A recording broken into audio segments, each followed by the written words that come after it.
In the previous lesson, we found the equation of a tangent to a point on a cubic function. In this lesson, we are exploring 3 different ways of finding the stationary point of a quadratic function.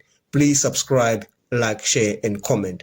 The first method that we are going to use is by completing the square.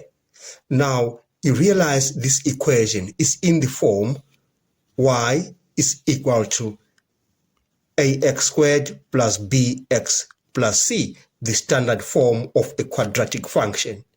Now, to complete the square, you are going to consider b, which is minus 2. So you say b over 2, and you square that. So we are going to have minus 2 divided by 2. We square that, and we get 1. You are going to take this one, you add it in that function, and you subtract it. So you are going to have y is equal to x squared minus 2x plus 1 minus 1 minus 3. We haven't changed anything on this function because 1 minus 1 is 0. But for the sake of completing the square, we have to do that. Then you are going to enclose this positive 1. So you take a positive number that you get from here. You enclose it within this parenthesis with these 2 terms. And this other minus 1 goes out with minus 3. Then we are going to say y is equal to x squared minus 2x plus 1 minus 4. Then we are going to factorize this. We can do that by the method of inspection. And we are going to get y is equal to x minus 1 squared minus 4. Now we have managed to complete the square. This equation is in the form y is equal to ax plus p squared plus q. And when we have a quadratic function in that form, you are going to find the turning point, as the turning point is such that minus p and q. So the turning point is given by minus p, q. And you realize that p is minus 1 on that. So you are going to say the turning point is minus 1 because p is minus 1. Then q is minus 4. The final answer is the turning point is 1 and minus 4. So those are the coordinates for the turning point. We have found the turning point using the method of completing the square. Now let's look at another method. We are going to use the axis of symmetry to find the turning point of that function. With this method, you are going to use the formula x is equal to minus b over 2a. That is the axis of symmetry. And you see that equation is in the form y is equal to ax squared plus bx plus c. Then b is minus 2.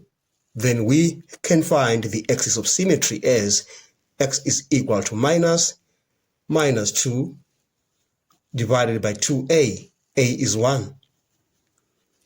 Then we say the axis of symmetry is 1. X is equal to 1. Then we need to find the corresponding value of y. So we take this x is equal to 1 into that. All right. Then we say now y is equal to 1 squared minus 2 multiplied by 1 minus 3. And y is minus 4. Then we have found the turning point. And the turning point is given by 1 and minus 4. Same thing with the previous method of completing the square. Differentiation is the last method that we are going to use to find the turning point of that function. At the turning point, the gradient is 0. So dy dx represents the gradient of a function at any point. So at the turning point, dy dx is equal to 0. So we have to differentiate this function with respect to x. And then we equate what we get to 0. Now we are going to do that. So we say dy dx is equal to 2x if you differentiate that with respect to x minus 2. And then you say this is equal to 0 so that you find the value of x at the turning point. So we are going to say 2x minus 2 is equal to 0. Then 2x is equal to 2. You divide by 2, you divide by 2. Then you say x is equal to 1. Then to find the corresponding value of y, you are going to take this x is equal to 1 into that function. So you are going to say y, the corresponding value, is equal to 1 squared minus 2 multiplied by 1 minus 3. And that's going to be y is equal to 1 minus 2 minus 3.